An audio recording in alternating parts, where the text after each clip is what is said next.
भूत भगवान को किसी ने देखा नहीं, लेकिन हमारा समाज आज इसी चीज से डरता है।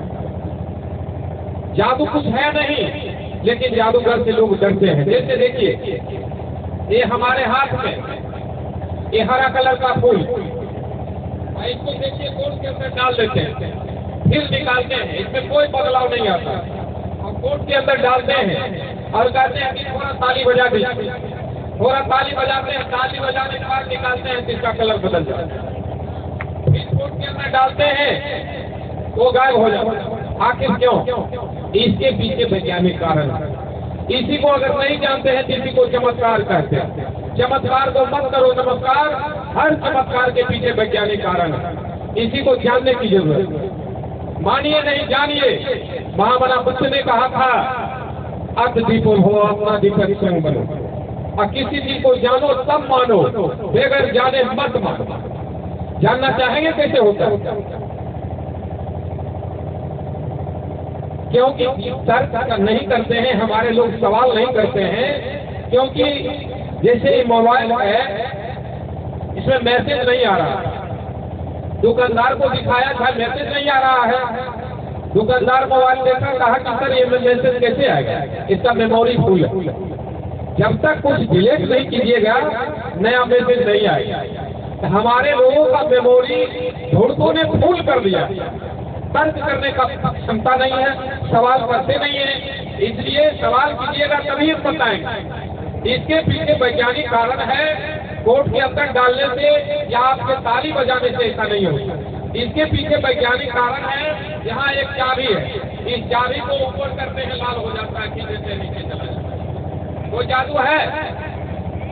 जादू कुछ होता ही नहीं है। जादू क्या है जिस बात को हम जानते नहीं, लेकिन आज जानने की कोशिश करना है, हर बात को समझना है। जो भी दिखाएंगे आप बीच बीच में जो समझ में आ गया ठीक है, जो समझ में नहीं आवे तो आप पूछेंगे, फिर हम इसको बताने का काम करेंगे। जितना भी सैकड़ों आइटम दिखाएंगे, लेकिन आपका काम है सवाल करना, हमारा काम है बताना। और भाषण एक से एक कीमती बात सुनेंगे आप, लेकिन आप जब तक अमल नहीं करेंगे तो सुनने से कोई फर्क नहीं पड़ेगा। आज भाग्य भगवान झूठा है, इसी बहाने भक्तों ने हमें लूटा है।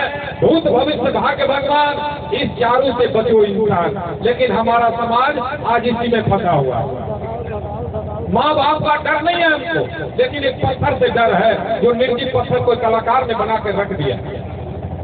और जो माँ बाप ने हमें सीख कर इतना बड़ा बनाया, उस माँ से डर नहीं, उस पिता से डर नहीं जो हमारी सारी व्यवस्था की, उस पिता से डर नहीं, लेकिन एक निर्जीव पत्थर से हम डरते हैं। माँ बाप जानते हैं बच्चा कैसे पालते हैं, और आप लोग भी बच्चे कितना बच्चे को और क्या क्या तैयार करने का पावर इस माँ बहनों में है।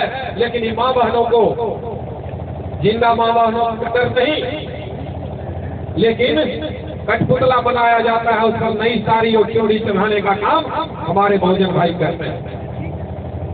और हमारे टुकड़े पर पलने वाले, हमारे कौड़ा पर पलने वाला हमको अछूत और नीच कर रहा है, बना रहा है। इस देश की व्यवस्था है भीख मंगा हो और ये दानी नीच इस देश की व्यवस्था है।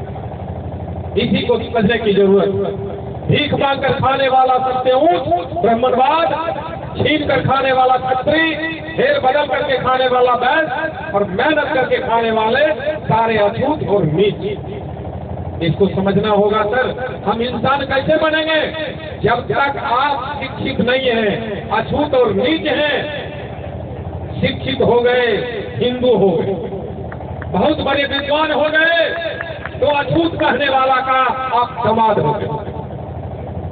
बाबा साहब को धोड़तू ने फाइल को ऐसे उठा कर देता था, फाइल ऐसे उठा कर देता था जब छुआ जाएगा। लेकिन बाबा साहब ने इतना बड़ा विद्वान हो गए कि पंडित जवाहरलाल नेहरू की मौसी की बेटी से उनको शादी हुई। आज अब बिहार के पप्पू यादव और रामविलास पासवान दोनों सारू हैं, दोनों का पत्नी सहोदर बहन है। लेकिन अगर ये दोनों अमीर नहीं होते तो उनके घर में शादी नहीं होती। आज हम कहते हैं भारत के फर्स्ट श्रेणी में पास करने वाला आज डॉक्टर इंजीनियर बनता है, सेकेंड क्लास का विद्यार्थी डॉक्टर IAS IPS बनता है और थर्ड क्लास का विद्यार्थी ठेकेदार बनता है। जो फेल कर गया वो नेता बनता है, ऊपर तीनों को कंट्रोल में रखता है। जो कभी विद्यालय नहीं गया वो बाबा बनता है, ऊपर चारों इसको पैर पड़ता है। इस देश की व्यवस्था है। ये आज कॉलेज से निकलने वाला विद्यार्थी रिक्शा चला रहा है और जेल से निकलने वाला देश चला रहा है। इस देश की व्यवस्था है। तो जब तक हम नहीं जागेंगे, हमारा बहुजन नहीं जागेगा, तो इससे भी बड़ा बड़ा भयानक काम होगा और हम लोग पंगु बन जाएंगे। नहीं तो बाबा साहब ये महापुरुष नहीं होते तो हमारे पुरखे को गले में मटका और कमर में झाड़ू